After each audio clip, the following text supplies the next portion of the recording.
This is not a war zone, it's Arizona 2025, a place where sidewalks have turned into shelters, tents into homes, and trauma into routine.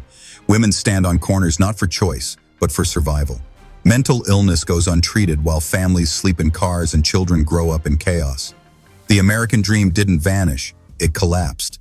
And in the ruins, a new reality has emerged, one of desperation, division, and silence. This is not just homelessness. This is a humanitarian crisis unfolding in broad daylight, and it's time we face it.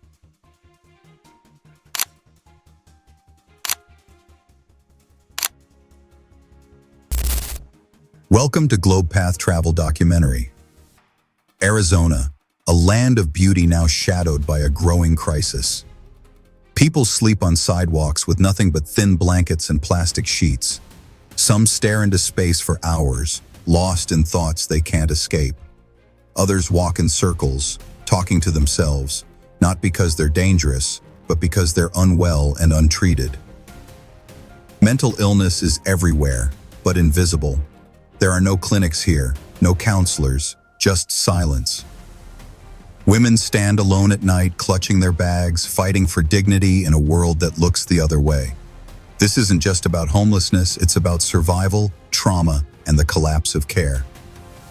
Before we begin the next part of this video, please like and subscribe. Your support helps us keep telling the stories that matter. The rise of tents and urban economy shifts. This isn't the Arizona you see in travel brochures. In 2025, entire blocks in Phoenix and Tucson have turned into tent-lined corridors, not by design, but by desperation. These aren't camps. They're survival zones. People sleep on sidewalks using cardboard as mattresses and plastic sheets as roofs. Some lie just feet from traffic, exposed to noise, dust, and danger. Meals come from outreach vans, fast food leftovers, or whatever can be cooked on a small burner beside a storm drain. There's no kitchen, no bathroom, no privacy, just a daily routine built around staying alive. The rise of the gig economy promised freedom, but delivered instability. Jobs became short-term, unpredictable, and underpaid. Rent kept climbing while wages froze. Families who once lived in apartments now live in tents. Workers who once had steady jobs now hustle daily just to survive. The American dream wasn't lost, it was evicted. These tent cities are growing fast, forming informal communities with unwritten rules and shared pain. Some residents still go to work every morning, returning at night to a sleeping bag under the stars. Others spend their days searching for shelter, medical help, or simply a safe place to rest.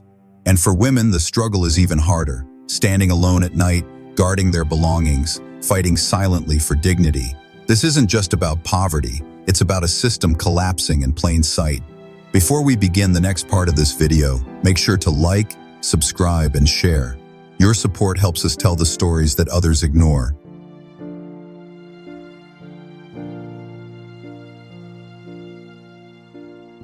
Root causes of homelessness in Manhattan. Though this story centers on Arizona, the crisis echoes across the country.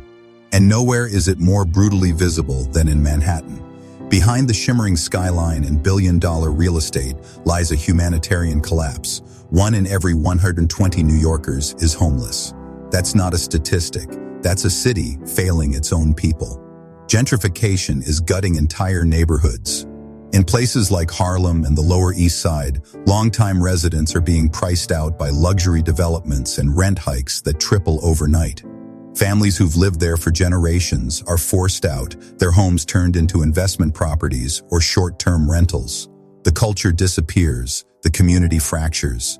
And the displaced? Many end up in shelters, cars, or on the streets. Mental illness is another silent driver.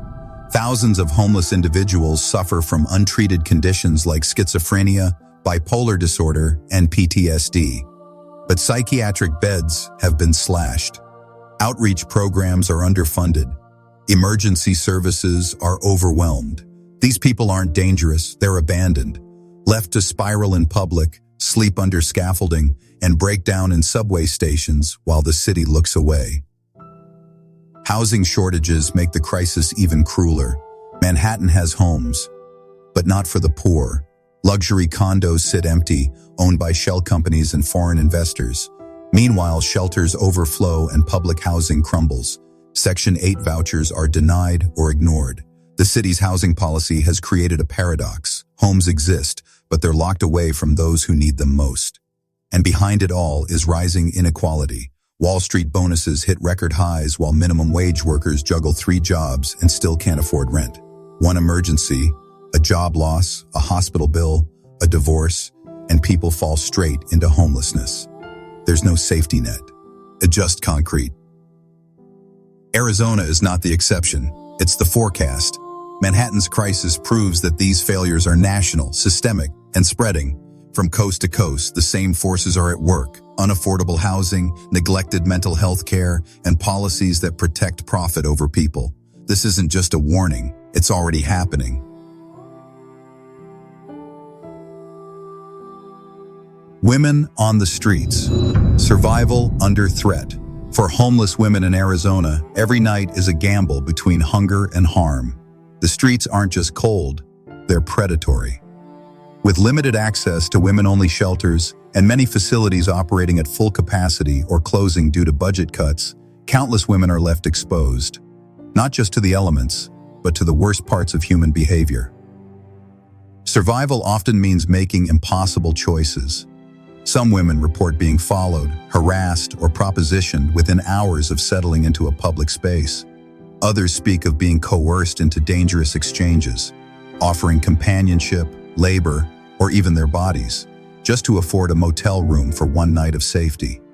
These aren't isolated incidents, they're daily realities. Many carry trauma from domestic abuse, sexual violence, or childhood neglect. But instead of receiving care, they're met with suspicion, silence, or worse, criminalization. Police may ticket them for loitering, shelters may turn them away for lack of ID, and social services often require documentation or stability they simply don't have. Pregnant women sleep in alleyways. Mothers hide their children during outreach visits, fearing they'll be taken away.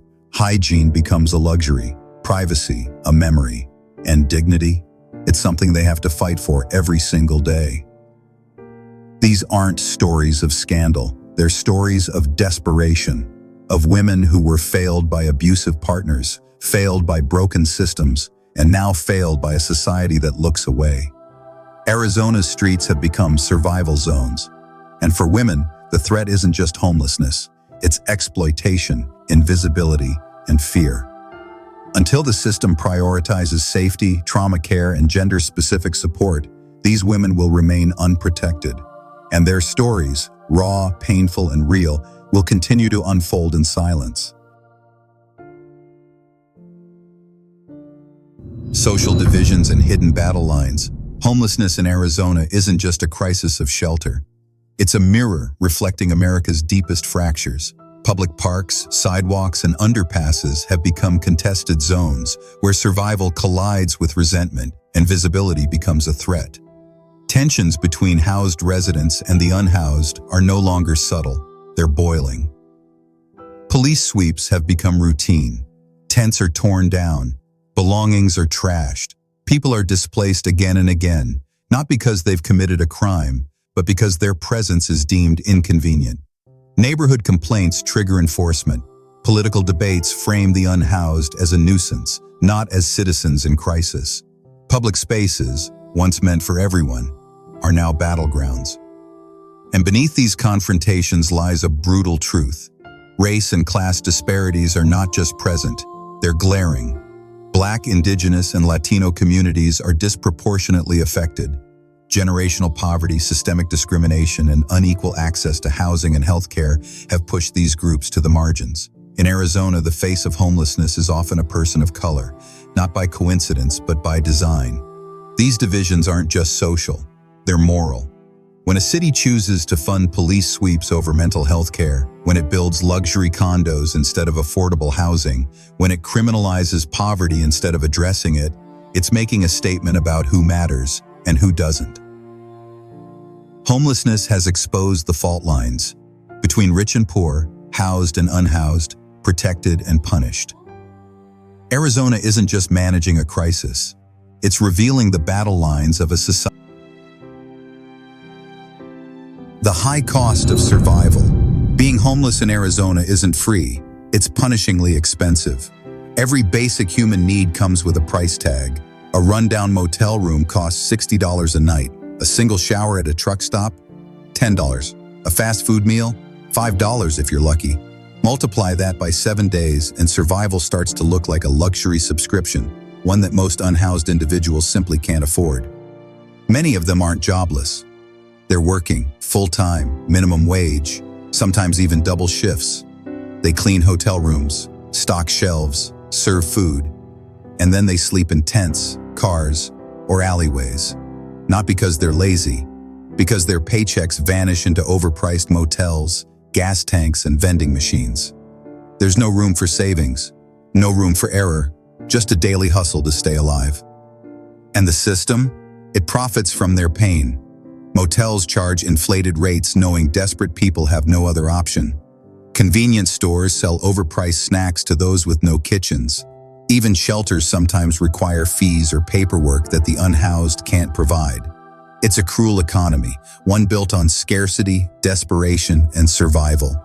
This isn't just poverty, it's exploitation. When staying alive costs more than living in a home, something is deeply broken. Arizona's streets aren't just filled with the unhoused, they're filled with workers, parents, veterans, and students who are being drained by a system that turns survival into a transaction. And every day more people fall into this trap, not because they failed, but because the math stopped working. Failures in the shelter system. Arizona's shelter system, designed to be a refuge, has become a last resort, and for many, not even that. Overwhelmed by demand and crippled by underfunding, these facilities are buckling under pressure. Long lines stretch around buildings each night with no guarantee of entry. People wait for hours in extreme heat or cold, only to be turned away once beds run out. Inside, conditions are far from safe. Strict curfews mean anyone arriving late, even by minutes, is locked out. Personal belongings are often stolen. Fights break out. Women report harassment. Vulnerable individuals, including the elderly and mentally ill, are left unprotected. Staff are undertrained, overworked, and sometimes indifferent. The atmosphere is tense, crowded, and chaotic. Some shelters impose rigid rules that feel more like punishment than protection. Mandatory check-ins, forced religious services, or restrictions on personal items. Privacy is non-existent. Families are separated.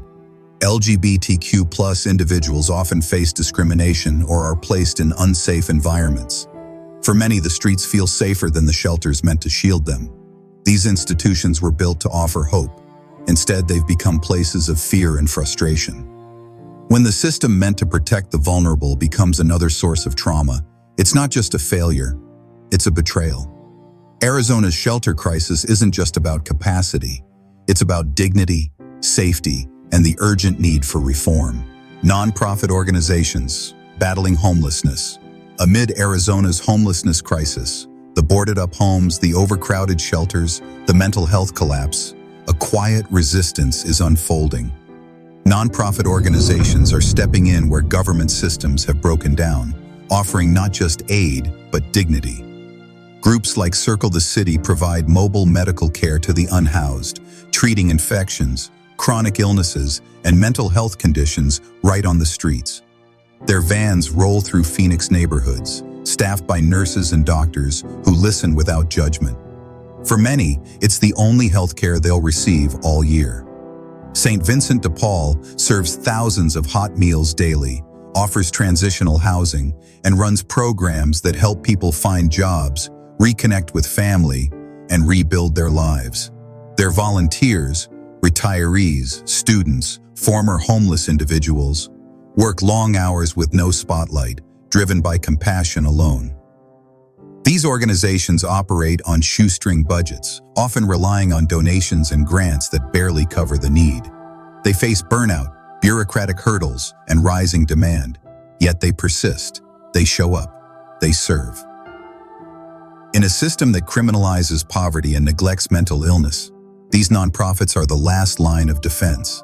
They are the backbone of compassion, proof that humanity still exists even when institutions fail. And in the darkest corners of Arizona's streets, They offer something rare and radical: hope.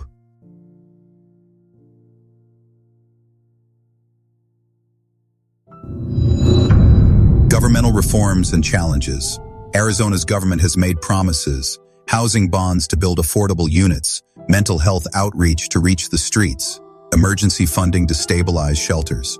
On paper, it looks like progress, but in reality, it's stalled. Political gridlock has turned urgency into delay. Press conferences announce plans, but the streets remain unchanged. Bureaucracy slows everything. Funding gets tied up in committees. Proposals are watered down to appease opposing parties. Meanwhile, shelters close, outreach teams shrink, and the homeless population grows. Budget cuts hit the very programs meant to protect the vulnerable. Mental health initiatives are underfunded. Affordable housing projects are delayed or downsized. And the people most affected, the unhoused, the mentally ill, the working poor, are rarely at the table when decisions are made. There's a lack of bold leadership, a fear of political backlash, a tendency to treat homelessness as a nuisance instead of a humanitarian emergency. Without decisive action, these reforms remain just words, headlines without impact. Arizona doesn't need more promises. It needs execution. Because every day of delay means more people sleeping on sidewalks, more untreated trauma, and more lives lost to a system stuck in neutral.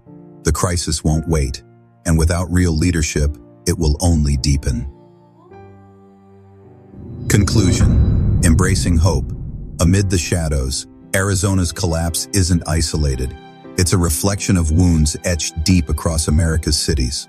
The boarded-up homes, the overcrowded shelters, the untreated trauma, they reveal a system stretched to its breaking point. But even in this darkness, light persists. Every hot meal served by a volunteer, every outreach worker who listens without judgment, every citizen who speaks out, shares a story, or demands reform, they are the resistance. They are the roof that compassion still breathes, even when policy fails. This isn't just Arizona's fight.